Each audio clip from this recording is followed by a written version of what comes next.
Bonjour à toutes, bonjour à tous. Je suis Didier Drogba et je suis candidat à la présidence de la Fédération ivoirienne de football. Je viens par ce canal vous présenter les grandes lignes de mon programme nommé Renaissance. Le football ivoirien a connu de grandes heures de gloire. Dans les années 80-90, en effet, le championnat national était l'un des plus relevés du continent. Toutes les stars africaines se battaient pour évoluer dans nos clubs. La Côte d'Ivoire était un passage obligé pour ses futurs champions.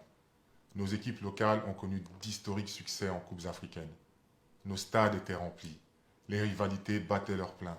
Le football ivoirien était source de rassemblement. C'est cette unité qui nous a permis de remporter notre toute première Coupe d'Afrique des Nations avec la génération Alain Guaméné, Youssouf Fofana, Gadji Seli, Aboulaye Traoré, pour ne citer qu'eux.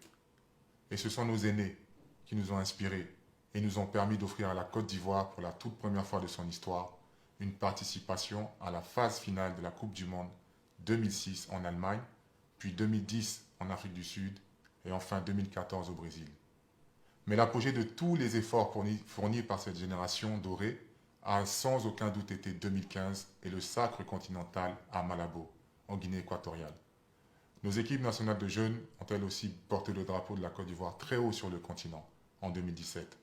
J'en profite pour marquer tout mon respect, toute ma reconnaissance envers tous ces présidents qui ont contribué au développement du football ivoirien, dont les plus récents sont les présidents feu Diengou Seynou, le président Jacques Anouma et notre regretté président Sidi Diallo. Mais aujourd'hui, toutes les Ivoiriennes, tous les Ivoiriens et surtout les acteurs du milieu sont unanimes. Depuis plusieurs années, le football ivoirien, notre football, souffre, tant sur le plan national qu'international, avec pour effet les non-qualifications à la Coupe du Monde 2018 en Russie et celle de 2022 au Qatar. Nos prestations étaient en deçà du statut de notre nation lors des 3 dernières Coupes d'Afrique. Nos championnats qui ont souffert de la crise Covid et les divisions qui perdurent depuis bien trop longtemps poussent nos stades à se vider de nos supporters passionnés. Et ce n'est donc pas un hasard si le projet dont a besoin la communauté du football en Côte d'Ivoire se nomme Renaissance. L'objectif est de repositionner le football ivoirien à la place qu'il mérite, celle de l'excellence. Mon projet est donc de manière concrète, moderniser et professionnaliser notre football afin d'atteindre un niveau de performance et de résultats concrets sur le plan national et international, afin de retrouver notre place parmi l'élite du football mondial.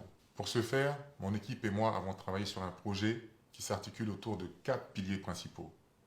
Ces 4 piliers sont les suivants: les acteurs, le développement des infrastructures, la mise en place d'une économie de l'industrie du football et le développement d'une coopération régionale et internationale. Je vous retrouve donc très prochainement pour évoquer le premier pilier qui est au cœur même de la Renaissance, celui sans qui le football n'a pas lieu d'être, les acteurs. Merci et à très bientôt.